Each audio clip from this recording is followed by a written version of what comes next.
we're on Gimel Amud Beis. We're on page 3B.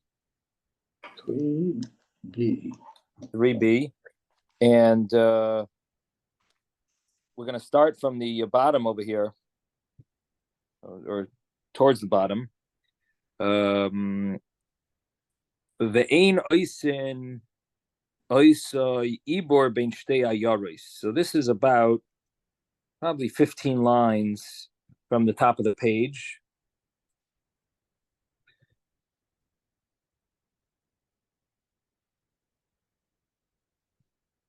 I don't have an art scroll here, so can't. For those that are using an art scroll, it's 3B, and I don't know what number, but that's fine. That's fine. Okay, but we're starting over here. That's Ibor ben Shtei Ayoros. So this was we quoted a whole bunch of I believe it was a brisa. We quoted a brisa. Let's see.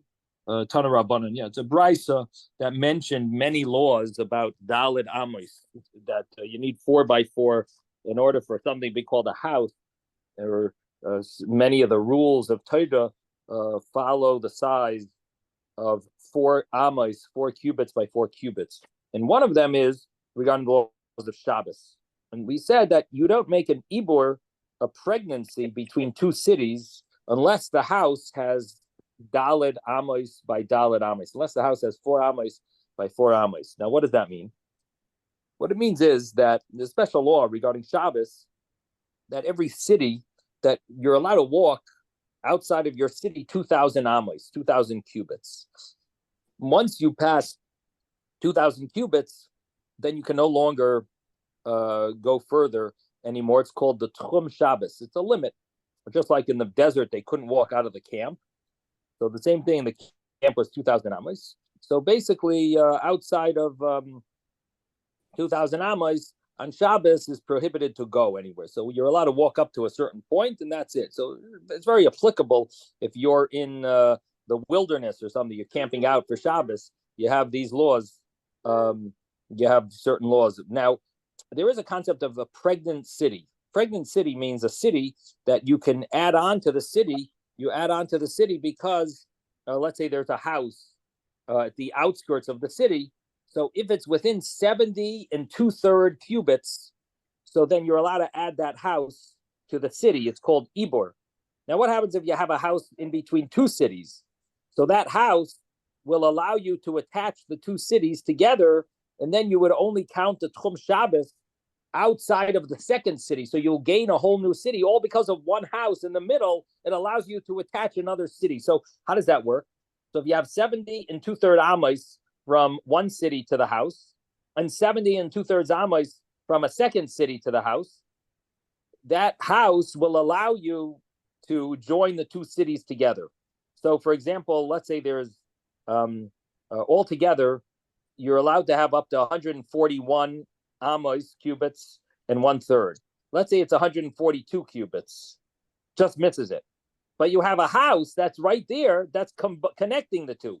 That house that overlaps both of these pregnant cities. In other words, you have the city of Miami and the city of Fort Lauderdale right next to each other. Let's say city of North Miami Beach and Hallandale. So they're right next to each other. So but the thing is, there's an area, let's say, in between. So you have, if they're in between them, there's 142 cubits.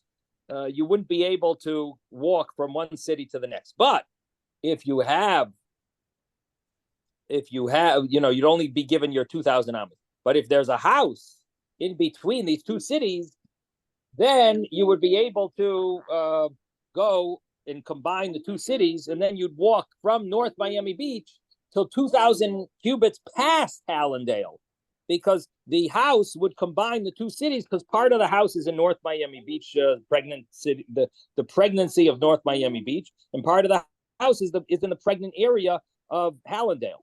So altogether, you would be combined the two cities. Now, how big does that house have to be? The house has to be Daled Amos al Daled Amos. It has to be 4 cubits by 4 cubits. That's pretty small. Yeah, not. Miriam's gonna come in. Do you want to go get Miriam? Tell Miriam to come and fix it, because I'm in the middle of giving my class. Tell Miriam. Go tell Miriam. that is the law of the Ibor, that if the house is not 4 cubits by 4 cubits, very small house, it will not be able to be used to combine the two cities. So now we're reading that Gemara right now. So we're on 3b, and we must be about 15 lines from the bottom. It says, you don't make it you don't make this house considered to like the pregnancy of a city between two cities, to combine the two cities. But you don't even consider it like a borganin. A borganin we had a few times. It basically is this house that's used for, it's like a guardhouse. And Rashi over here tells us it's made from willows and from reeds, and it's used for guards, people who watch the fruits or people who hunt birds. And the law is that a borganin would be kosher, would be acceptable to use to connect two cities together and make it like the city is pregnant. And so if a borganin works, in a borganin, according to some opinions, is less than dalet amos al dalet amos. It's less than 4 cubits by 4 cubits. And if that works, why should this house that doesn't have 4 cubits by 4 cubits work? It's a very strong question. So the Gemara is bothered with that. And the Gemara says that even though a borganin works, this won't work. This house that doesn't have 4 cubits by 4 cubits, it won't work. Why? What's the reason? Borganin a borganin is fit for what its needs are. And Rashi tells us over here that the needs of a borganin are for a one-night stay or something very temporary, extremely temporary. But a house is meant for a more permanent dwelling. So a borganin will be acceptable. A borganin will be acceptable because a borganin is meant for a very temporary type of dwelling. So that would be what it's used for. That is a real structure. It is now however, a house is not, the house that doesn't have 4 by 4, it's not a real house. So this is a real borganin, it's a real structure. It could be someone could use it to dwell in. A house that doesn't have 4 cubits by 4 cubits, it's sort of like a contradictory between itself. It's a contradiction between itself. Like it's a house, but it's not a house. It's a distasteful house, and basically it would not be acceptable to be used to consider one person to have to be like that he dwells, that's his place of dwelling. Borganin would work because you could say I'm dwelling here for one night. So since it's meant to be a place that person dwells in for one night, that's fine. But for a house, that wouldn't work. So that's basically the understanding, the explanation of the Gemara. There are those that want to explain that a borganin there is such an interpretation that a borganin really does have dalet amos al dalet amos, does have 4 by 4. But the uniqueness about a borganin is that it's made out of reeds and willows, and that's why you would think that maybe if a borganin works, this for sure should work because it's made out of solid material.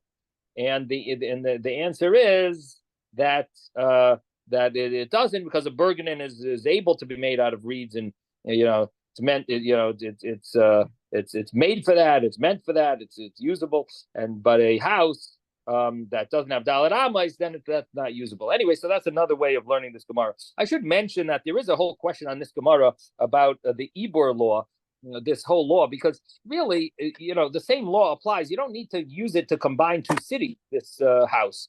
Even just to be able to start counting the 2,000 cubits, where do you start counting the 2,000 cubits from when you want to walk outside your city on Shabbos? So if you have a house that is within 70 2/3 cubits from the city, so that house will be considered an Ibor, that your city will be pregnant, and it's considered that you start counting the 2,000 cubits from the end of that city, from that house. From that house, you count 2,000 cubits. And if you don't have if the house is not called a house, like let's say it's less than dalet amos al dalet, less than 4 cubits by 4 cubits, then you would start counting the 2,000 cubits permissible walking area from the end of the city and not from that house, because this is not a real house. Now, if that's so, why does our Brisa say you can't use such a house to make a ibor between two cities, even one city would be the same law. You can't use it to make an ibor to your city. Why does it have to pick an example of two cities? So the commentaries are bothered with this. And in fact, one commentary has a different text. It says you don't use it as an ibor to one city. He actually has a text like that it basically is telling us that the house is not eligible to be used even to make one city pregnant and consider the 2,000 cubits from the house that's outside of the city, because that house is within 70 and 2/3 cubits.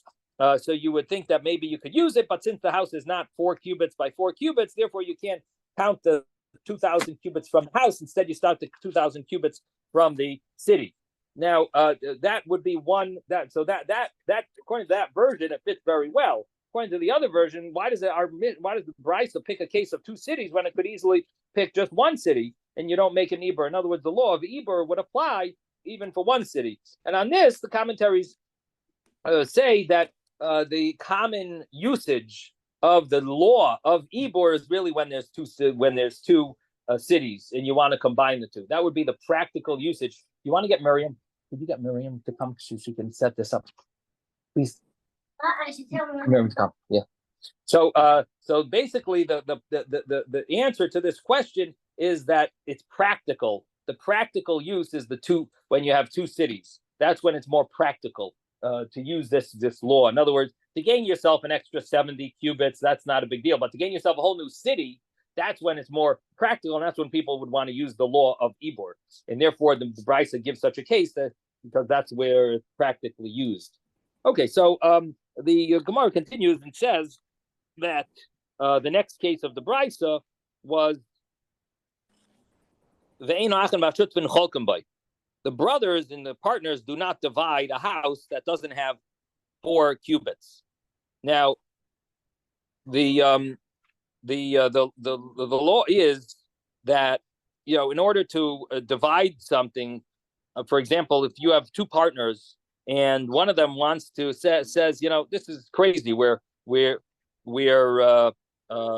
don't get along, and we, how could we be partners in this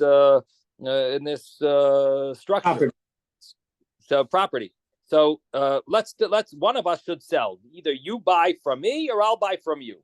So the law is generally, so we have such a permit to force that you don't force one of them that he has to buy it from you. You give him the option. Either you buy or sell.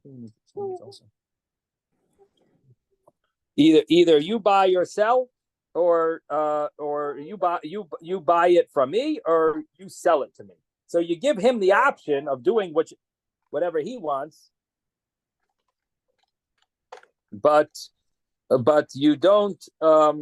But you can force someone to basically divide things up. Now, if that's the case over here, it's a little problem, because imagine dividing a house that's hardly a house. It's less than 4 cubits by 4 cubits. What are the people gonna be left with? 1 cubit house to stand in? Like what exactly are you divide? How do you divide it? And then if you cut it in half, I mean, it's there's no privacy. That seems a little surprising how you're going to have such a situation. So the Brisa says that a small house like this you can't force someone to divide. But this is so because it doesn't have 4 cubits by 4 cubits. But what if it did have 4 cubits by 4 cubits? Then you could divide it. Even then, you can't divide such a house. The Gemara is bothered with. So let's read it inside. It sounds from the Brisa, the problem over here is that you don't have 4 cubits by 4 cubits. But if you would have 4 cubits of a house, you would be able to divide such a house. You would be able to divide such a house. That's what it seems like. Now, now that is problematic because we learned in a Mishnah that you don't divide the courtyard unless each one gets 4 cubits by 4 cubits, and basically it would be impossible to. It would be no use to have such a small thing. So in other words, it's not about 4 cubits. You would need to have 8 cubits in order to be able to divide it. So therefore, the Gemara says, no, you must be talking about something else over here. The Gemara explains that we're talking about What is the difference if a house has 4 cubits or doesn't have 4 cubits regarding division? It has to do with a different law. The law is, I forget him. What was he saying? So what is the difference? The difference is that as the Gemara says, it doesn't have a law of division in the chutzner. What does that mean? That the law of division in a chutzner, as we explained, basically when you divide the courtyard, how do you divide the courtyard of a number of houses? Does it go by the doorways? Does it go by you just divide it proportionately in half? Do you divide it based on how many structures you own there and how many structures there are? So the way it works, the Gemara says the machlokes. Damar Ravuna. Ravuna says, a courtyard is divided based on the according to the doorways, according to how many doorways there are. Now, what that means really is that each house is going to get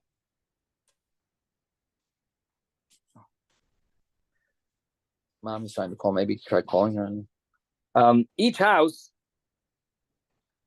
is let me read it. Let me read the Rashi over here. It's about 10 lines up from the bottom, 8 lines up from the bottom of the page. According to its doorways. When you have a courtyard that have houses open to it, and 2 brothers are dividing it. This one took 3 houses, 3 small structures. The other one took 1 big one. So that's how they divided the property, the houses. Now they want to divide the chutzner, the courtyard. If they want to divide the area of the courtyard, the one that took 3 small houses, takes 3 portions of the courtyard, similar to his houses, so the 3 entrances that he has. And the one that took 1 big house, he takes 1 portion of the courtyard. So you have 3 portions to one brother and 1 portion to the other, which means that you divide the courtyard equally into 4 portions, and one of the brothers gets 3 portions of the courtyard, and the other one gets 1 portion of the courtyard, even though really they divided the value of the houses in half. But when it comes to the courtyard is divided based on the houses. Now, then it says, the whole purpose of the courtyard is to go in, to go out and come in. And you use the courtyard to go, enter and exit from the houses to the public domain, the Rishus Harabim, the public thoroughfare. And people bring their loads and they take it off they unburden themselves with their loads before their entrances. Therefore, a chutzner is divided according to the entrances. Now, the reason I read Rashi is I wanted to see if in the wording of Rashi you see any hint to this. But the opinion that we just read was Rav Huna. Rav Huna basically is saying you divide the courtyard based on the houses.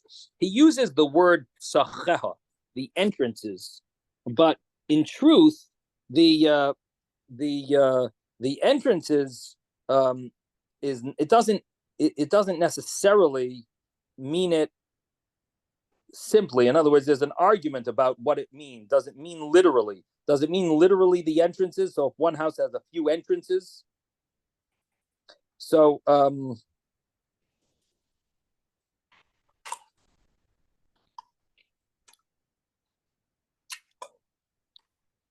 the Ritva says that it's not necessarily, that it doesn't mean literally. Rashi over here doesn't say clearly about the entrances. He mainly emphasizes the house. So I'm just wondering if, because in the other tractate Baba Basra, which is the tractate that this is discussed over there, he has a interpretation where he seems to understand it to mean literally that it does go by the doorways, but I don't see any hint to that in the Rashi here. And to me, it would be more understandable to say it goes by the houses, as the Ritva says. And the next opinion is going to say that it has to do with the doorways, but maybe there's a little hint to that, because you're using it.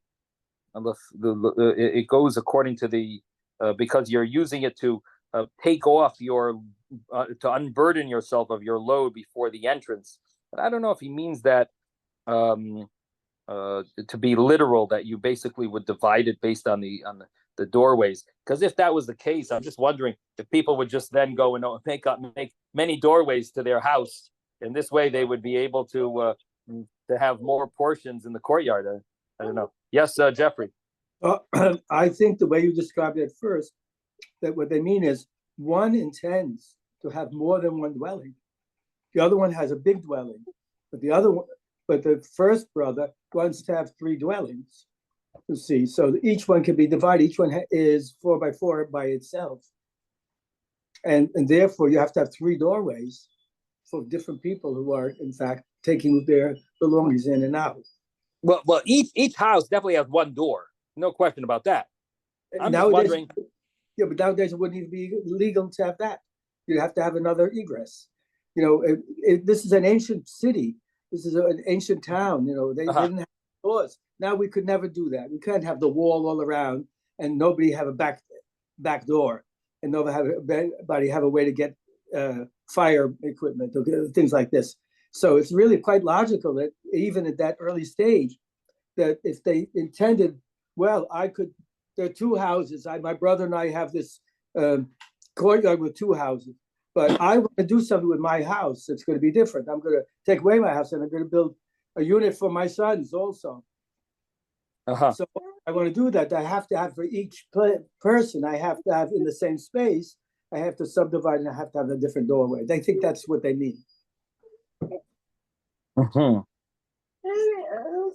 Well, I'm not 100% sure how this works regarding a back door, because the main, back door for us, and as you're explaining, is it just to go out and for emergencies or something, or here we're talking more. You need like private. You need area for you to put down your stuff. And the back door that you're explaining is more of a just escape route, which should be able, which shouldn't necessitate such a division, maybe even. Here, where you're going to be putting your private stuff, that's where you need more of a division. So I'm not sure how it would work with regard to an emergency exit, according to both opinions. Like, in other words, the main reason why we're giving this person a location property is because of his unburdening his loads. It sounds more like because he needs this part of the property for for his load, and that's why, according to the next opinion, also like it does go by the doorways, because each doorway might have you have a load.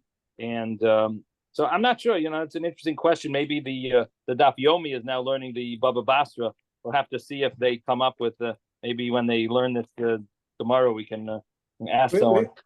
We're not allowed to build this way anymore. We have city codes.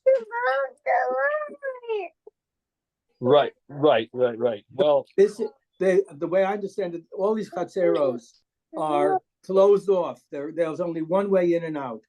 Right. No, I understand what you're saying, but what would happen if you had another door? That's the question in the back. Right. They would lose the way they defend. So Ritva is living in a completely different time from the Gemara and Babylon. No, I hear what you're saying. I'm just saying, like we have to adapt. We have to apply. I'm saying we have to apply the laws, the way they would apply. And as what you're saying is correct. That it sounds like they don't have any back door. As you're saying. Right. Okay. So anyway, bottom line is that there is a discussion here, according to the opinion of Rav Huna, if if it means literally the doorways or it just means the structure. But basically you divide, according to Rav Huna, you divide the house. There's 3 houses that are small. There's one big house. We don't care what's big or small. The fact is you divide it in 4, and one guy gets 1/4 and the other person gets 3/4. Now comes the next opinion, Rav Chizda.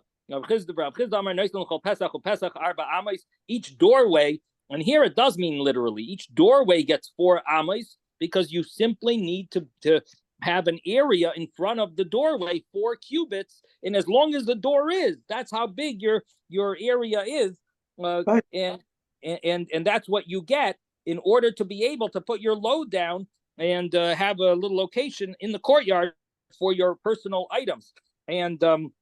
And so each doorway gets 4 cubits, and by the length, the 4 cubits is the width, and the length would be as wide as the door is. And that's every person gets that. And the rest of the courtyard you divide equally. The hani mili. So the thing is that when it comes to a house, what about a house that doesn't have 4 cubits by 4 cubits? So this type of house, hani mili bias, this only applies to a real house that has 4 cubits by 4 cubits, that you get a courtyard, meaning that the courtyard is used as a means to go into the house and to bring your stuff, to put your stuff down. But hanimili bias that's meant to stay there. Yahivna lechotzer, so we give you part of the courtyard. Hi, Mister Yahivna lechotzer. This one that's going to be broken down. It's going to be destroyed because it's not a normal dwelling. So because it's not a normal dwelling, therefore it would not. It's called a dira srucha, distasteful dwelling. So this would not be. It's going to be destroyed. It's ultimately going to be broken down. So lo yavin lechatzer, we don't give any portion of the chatzer. Now it's interesting that the Gemara does not use the word bias here. It's not that it's not a house. It's because it's going to be destroyed, and so it's not exactly dependent on the term house. The reason why this law of because it's not daled al daled, it doesn't get any part of the courtyard, because it doesn't have 4 cubits by 4 cubits. It doesn't get a portion of the courtyard. It's not because it's not called a house. It's because there's no actual rule of house here. It has to do with the usage, that this place does not need usage because it's not a real. It's not a dwelling. It's not a place that needs usage for the courtyard. That's really the way the Gemara is understanding it, and the reason is because ultimately it's going to be destroyed. Correct. And all the psukim that they quoted before had the word bias, but in our language we would never do this. We would have different words. Now keep in mind that the other cases were Torah laws, and those are the cases where it says bias. But here we're dealing with the division of a courtyard, which is more of a monetary laws deal, property laws, real estate laws, and this is not based on a pasuk at all. It's seemingly it's more of a common understanding of way people would do business. It's more of a, so it's not no, there were cases that it actually says in the Torah bias, but this is not one of them. But you still could say maybe it depends on the rabbinically the way they established it based on a bias, and the answer is no. It's not based on the word on the concept of bias. It's based on usage. That's how the Gemara is understanding it. Right, and we would use different words. A lot of times where it says bias, we would say structure, and not imply all the other things about bias. And the rabbis in the rabbinic lashon, they use the word dira when they really want to emphasize that this is a place where people live. Oh, interesting. And that's the word. But I think that's why they bring this up, because we're going to eventually deal with Ketoduru, always. No matter what the structure is we're making or using for a sukkah, the truth is, does it have another definition? Interesting. That's my understanding of the connections. It's very fascinating. Very nice. There is a discussion on the previous Gemara about the Gemara mentioned that a Burganin works to make an Ibor between the two cities. There's a question: what about a sukkah? Right. On sukkahs, would a sukkah work to make an Ibor between two cities? Now, a sukkah is, even if it's Zayin al Zayin, it's only 7 handbreadths by 7 handbreadths, is a kosher sukkah, but it's fit for its purpose, just like a Burganin. So if a Burganin works and it's not 4 cubits by 4 cubits, then a sukkah should also work, even though it's also not 4 cubits by 4 cubits, because it's fit for what it's used for, and therefore on the Shabbos of Sukkot, you should be able to walk outside of your city up to the 2,000 the last sukkah outside of the city, because the sukkah is considered like a Burganin, and it should be eligible. This is a Sfas Emes's insight, that it should be eligible to be counted. Anyway, okay, we're going to continue. So the Gemara on the bottom of 3b, we're 2 lines up from the bottom. If it's bigger than 20 cubits, and you want to lower the sukkah, the problem is the sukkah is too big according to the rabbis. Who just said the sukkah could be as big as you want?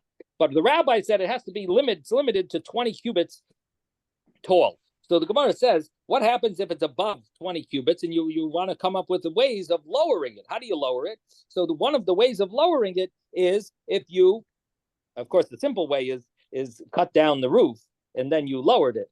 But if you don't want to do that, maybe that's not that's the simple when you discuss it. But when it comes to simple building, might be simpler this way. The Gemara has ways of maybe making it smaller, is if you lift up the floor. Lifting up the floor will also minimize the height of the schach, because if the schach is not going to be 20 amas tall anymore, or above 20 amas.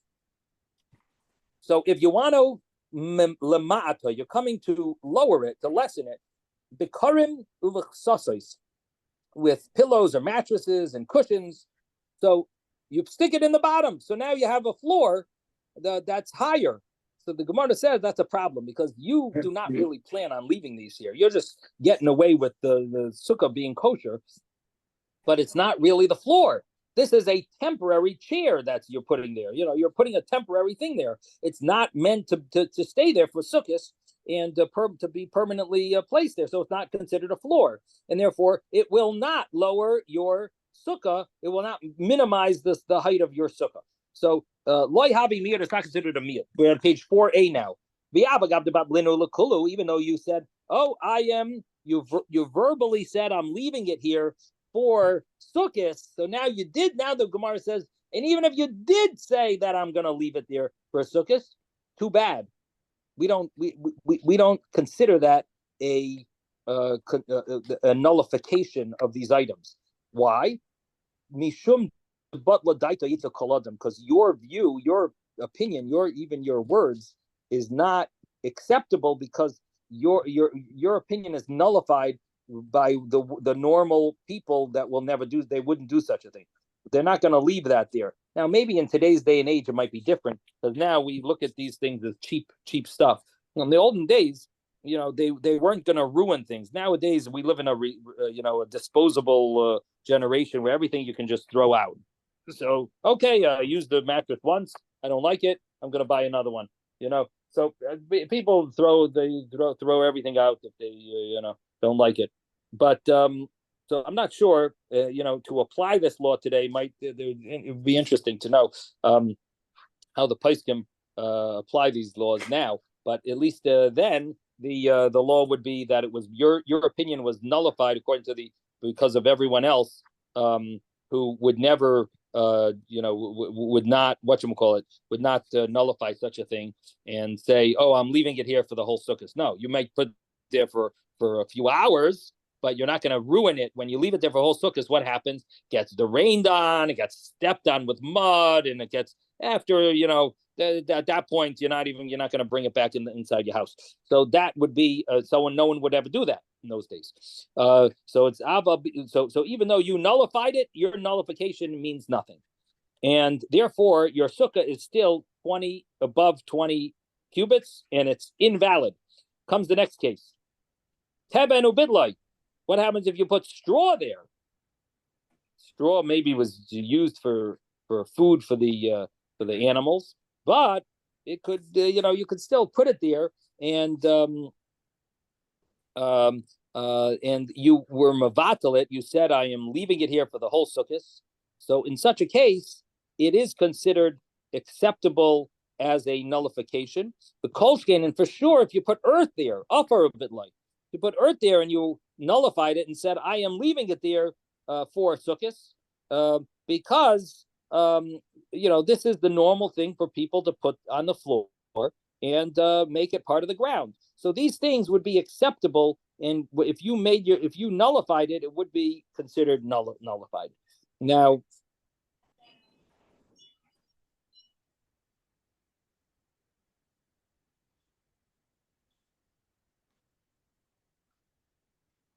the question is, why would people do that in the olden days? Once it gets muddy, the animals are not going to eat with this straw.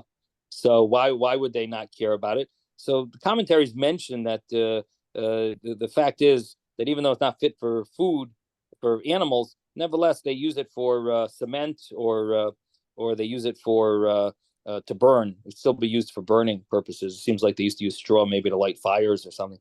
So therefore, if you were nullified it, it would be acceptable. Now, what happens if you didn't fully nullify it? So now comes the Gemara, tells us that there's really a machlokes about it. And this machlokes, this argument about it, has to do not only with the laws of Sukkah, but it also has to do with the laws of purity and impurity. Because in order for something to be inside a tent of purity or impurity, there needs to be if the tent is if there's something impure in the tent, the entire tent becomes impure. What does that mean? That means a tent means that there's a space of at least one handbreadth, and there's a tent above it, and if there's a dead body under that tent, everything else under the tent is considered tamei, impure. Now, what happens if there's no space of a handbreadth? Let's say there's only 2 inches of empty space. You have a beam, let's say, and the beam is exactly 2 inches above a corpse. So if it's only 2 inches above the corpse, that means it's not a real ohel, it's not a tent. And because of that, it's not going to spread the impurity of the corpse to the other vessels that are under that tent. Now, that law, what about if you have the case, how we're connecting it to Sukkah would be the case where let's say you do have a handbreadth of space. You have 4 inches above the corpse and you have a beam, but you say, oh boy, this is going to cause anything I bring under this beam is going to become impure. I better do something. Let me fill it up with hay. Let me fill it up. If I fill it up with some type of filler, and it will no longer be a handbreadth of empty space, because I'll put above the corpse, I'll throw some hay there, or I'll throw some other items over there, and rocks, pebbles, and if I do that, so now it's no longer an empty space of 4 inches, a handbreadth, or 3 inches a handbreadth, but it'll be less than that. It'll be 2 inches. So it's less than now. It's no longer you no longer have a handbreadth. You only have 2 inches of empty space because I filled it up. So the same law would apply to that applies there would apply to sukkahs. But the thing is, there is an argument here. There's an argument. Let's see. So the Gemara says, what about if you have teven, you have straw, but you're not verbalizing that you're leaving it there. You don't plan on removing it, but you're not saying, I am leaving this here for sukkahs. What about upper stam? Or you're putting earth there in the sukkah, and you're not saying, and you're not even sure what you're going to do with this earth. You might take it out in an hour, or you might leave it there, but you're not sure. You're just putting it down. In the meantime, I'm putting it here. There's earth. So here it's a machlokes Rabbi Yosef Rabbanan. It's an argument between Rabbi Yosef Rabbanan, because they have the same argument in the laws of the laws of tents. They have that same argument. That law would apply in the laws of sukkah. Because we learned in a Mishnah. And the Mishnah says, it's a house that's filled with straw and with shroiros, pebbles, ubitloi, and you clearly verbalize, I am nullifying this straw or these pebbles. Mevutal, it is considered nullified, and therefore it'll no longer be the applicable the necessary empty space for the impurity to spread, because you've nullified straw or pebbles, and therefore the tumah, the impurity, will no longer spread under the tent. It will actually now shoot upward and downward, but it won't spread under the tent because it's not a tent anymore, because there's no empty handbreadth of empty space. Now, with Tani Allah, and we learned about in this Mishnah that there's an opinion that argues, and who is that? Rabbi Yossi. Rabbi Yossi Omer Teben Beinasil Lefanoisi. If you have straw that you don't plan on removing, you didn't verbally say I'm leaving it here, but you just don't have plans to remove it. Harehu Dam Ubatal. It will be considered similar to offer to earth that you leave there. And the earth, it's not like you have plans not to remove it. The earth, you have no plan at all. You're not sure. The teva, the straw, you have a plan that you're going to leave it there. Yeah, not necessarily for sure, but you have no plan to remove it. You plan on maybe leaving it there, but you didn't verbally say you're leaving it there. You're just not planning on removing it. But the earth, you don't even know. I have no idea what I'm doing with it, but I put it there. According to Rabbi Yossi, ubatel, it is nullified. Rabbi Yossi is very lenient. You don't have to verbally say things. You could just think, or even you're not clearly thinking of what it is. Depends on what the item is. Like earth, it's nullified. You left it. What about if you plan on removing it? What happens if you have earth, but you plan on removing the earth before the end of Sukkot? Here it's talking about the laws of Tumah. Excuse me. I take that back. Here you have earth, and you're putting it there, but you plan on removing it. You're putting the earth by the corpse, and so but you plan on removing the earth soon. So then it's not nullified. Hario kastam teben. It's similar to putting a straw there that you don't clearly have in mind that you don't have in mind that you're going to leave. Excuse me. It will not be nullified. So Rabbi Yossi is more lenient. The rabbis hold that you have to verbally nullify things. Rabbi Yossi says there are certain cases where you get away without verbally nullifying it. And in some cases, you can even don't have any plans would be okay. And that same law would apply to Sukkah. So we have the rabbi's view and we have Rabbi Yossi's view about nullifying earth and straw regarding a Sukkah. Of course, according to everyone, if you nullify it verbally, that will be acceptable. And your Sukkah will now no longer be too tall because you've nullified earth and you've hired your floor, and ultimately cause your Sukkah is no longer 20 cubits above 20 cubits. It now has been minimized. Okay, now comes the next piece of Gemara. Haisa gavaya me'eter amma. What happens if it's above 20 amas? V'hutzin, and you have the tips of the branches of the schach. Yardin b'seichas ramama, they are lowered. They're lowered into the 20 amos. Im tzilasan meruba mechamasam, if their shade is more than their sunlight, so there's a lot of tips of there's enough of these edges, the ends of the branches that are lowered. That there, if you just counted their shade, it will be majority. So the law is kashera, it is considered kosher. It would be considered kosher. Yeah. It would be. Oh, what's going on here? Let me mute everyone here. Rabbi? Yeah, no, just one. Yeah, I'm going to mute everyone. Just unmute yourself soon. 1 second. Okay. Moshe?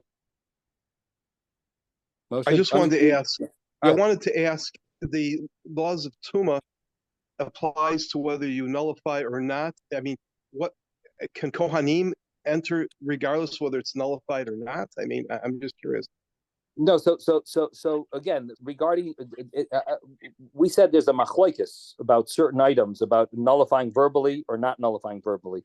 So it's not so simple. There's an argument between rabbis and Rabbi Yossi, but if you nullify verbally, then that would permit a Kohen to go that tent if it's not a tent,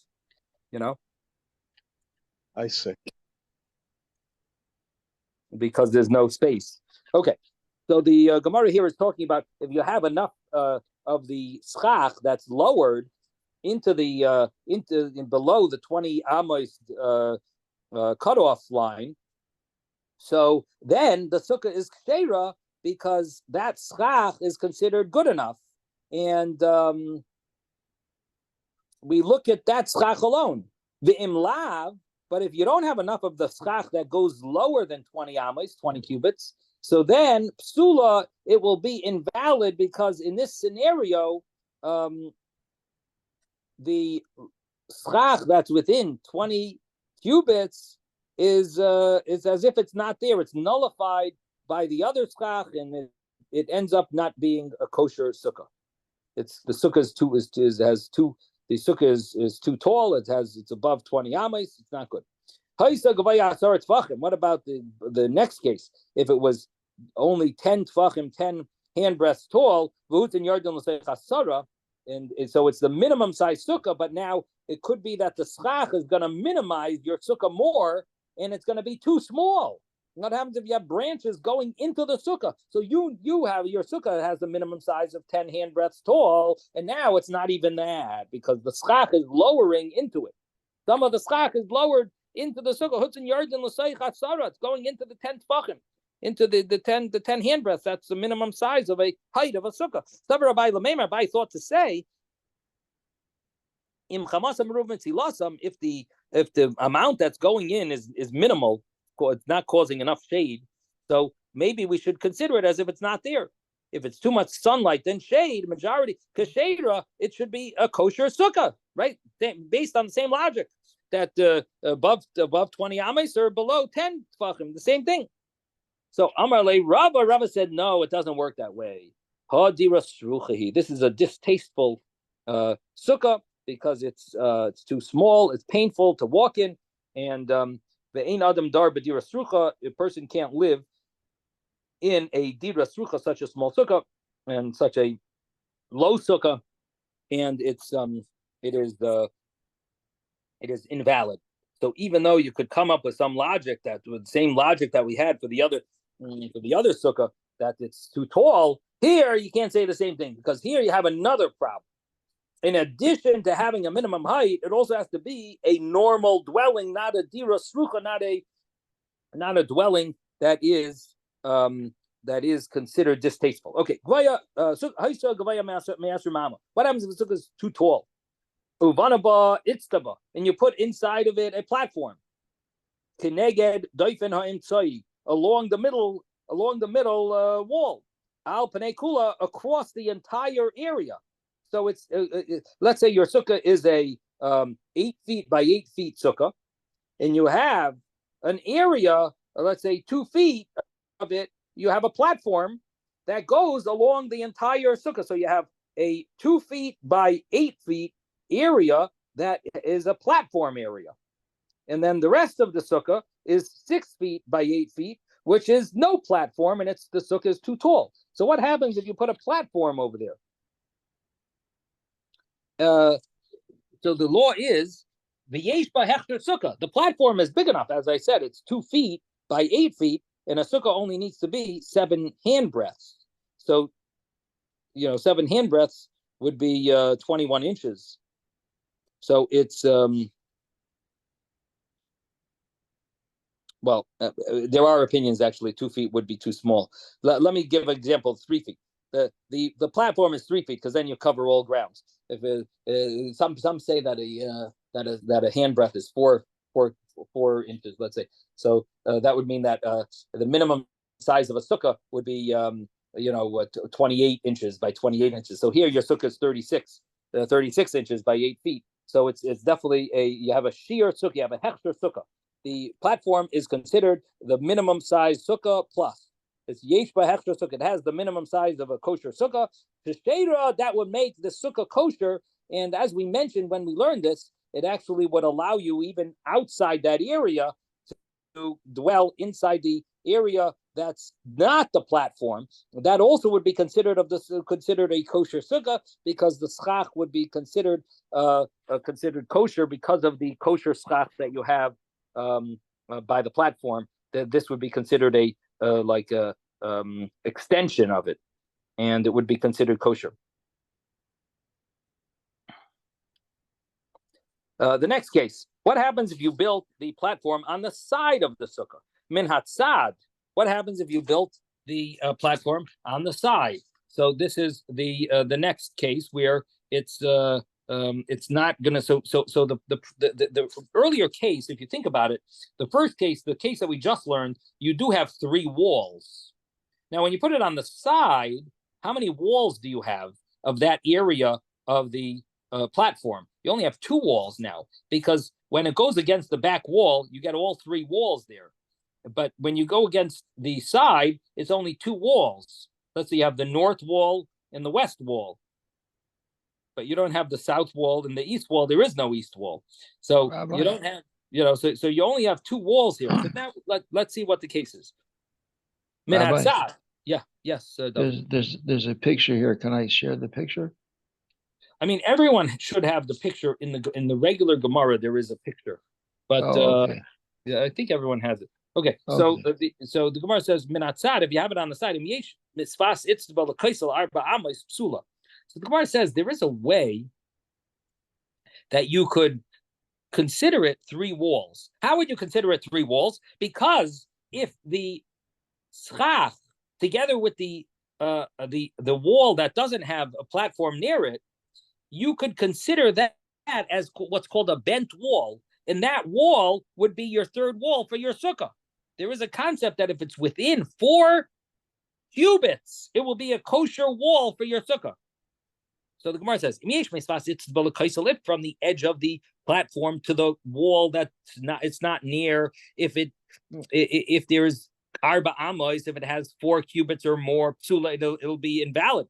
But if it's less than 4 cubits, kishera, it will be kosher, because we could use the law of doifen akuma, the bent wall, which would mean that this wall, together with the schach, with the roof, that it bends over all the way to the itztaba, to the platform. So it'll be considered your 3rd wall for your sukkah, and it will make it kosher. Now, where will it be kosher? It'll be kosher in the area where, I hope you're watching it, man. Okay, fine. Okay, good. So it'll be kosher as the it'll be kosher to sit on the platform, and then you have a kosher sukkah.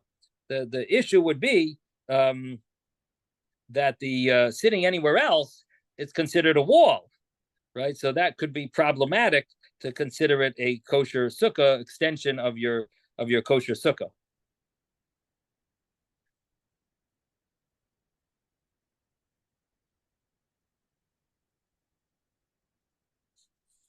So the Gemara says, "My komash balan." What is it coming to let us hear? Damrina deifen akuma. You want to tell me? You're giving me this whole insight of this law.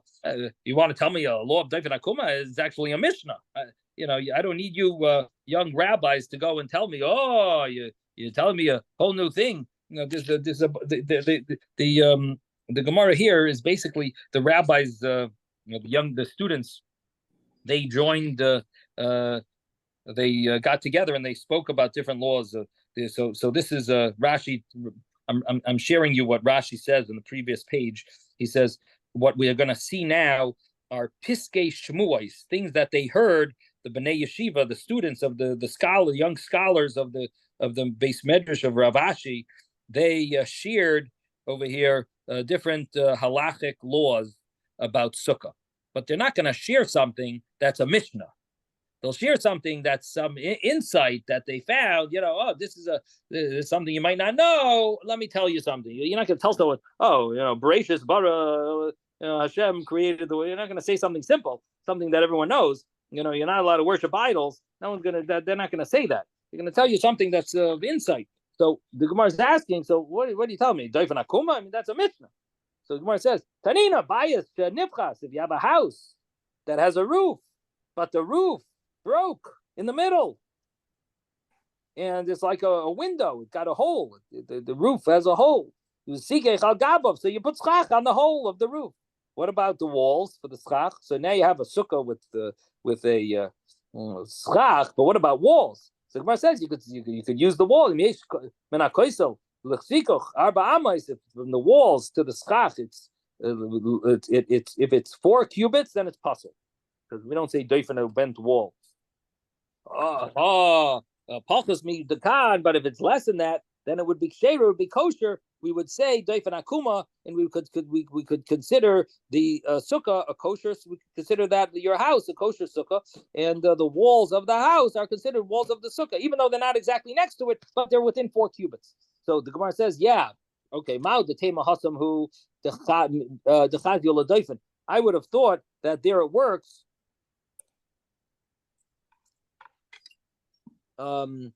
Because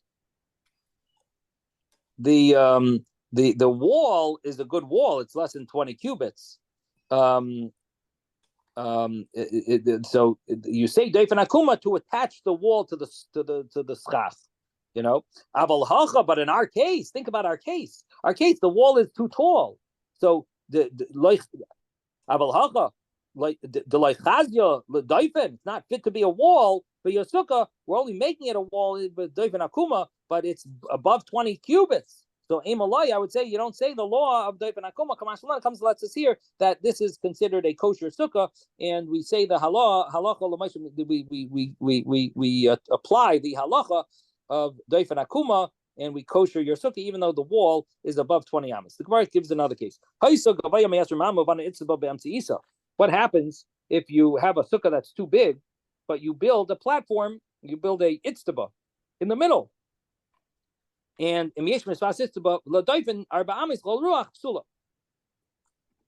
so if you have from the edge of the platform to the walls 4 cubits every side, then it would be invalid. But pachos if it's less than 4 cubits, then it would be kosher. My Kamash Malan, what are you coming to let me hear? Doifen akuma? That we say doifen akuma? Of course, that's the case of the house. That's the case that we had before about the house that has a hole in the roof. It's a Mishnah. The young rabbis come and tell me the Mishnah. So my answer is, Ma'u the Tema, what would I have thought? Doifen akuma meruach achas amrinon. We can say doifen akuma one side. Abo call ruach beruach loy, but maybe you wouldn't say it from every side. So Kamash Malan comes and lets us hear that we could say it from every side, and therefore it is he feels like he's giving us an insight that you could actually say doifen akuma from all the sides. Now, the question, of course, on this Gemara is that the case in the Mishnah was also that you said doifen akuma on all 4 sides because it was a house that has a hole in the middle. But the thing is, here we're talking about that the walls are above 20 amas. Right. So you might say that maybe it works on one side, but how do you know that you could add those walls that are non-kosher walls for the sukkah from all the sides? And that's the uniqueness of this statement. Okay, now comes the next case. If the sukkah was too small, too low, now, so what do you want to do? Instead of hiring it, you want to dig. You dug. Now, to make it 10 handbreadths, you dug. So,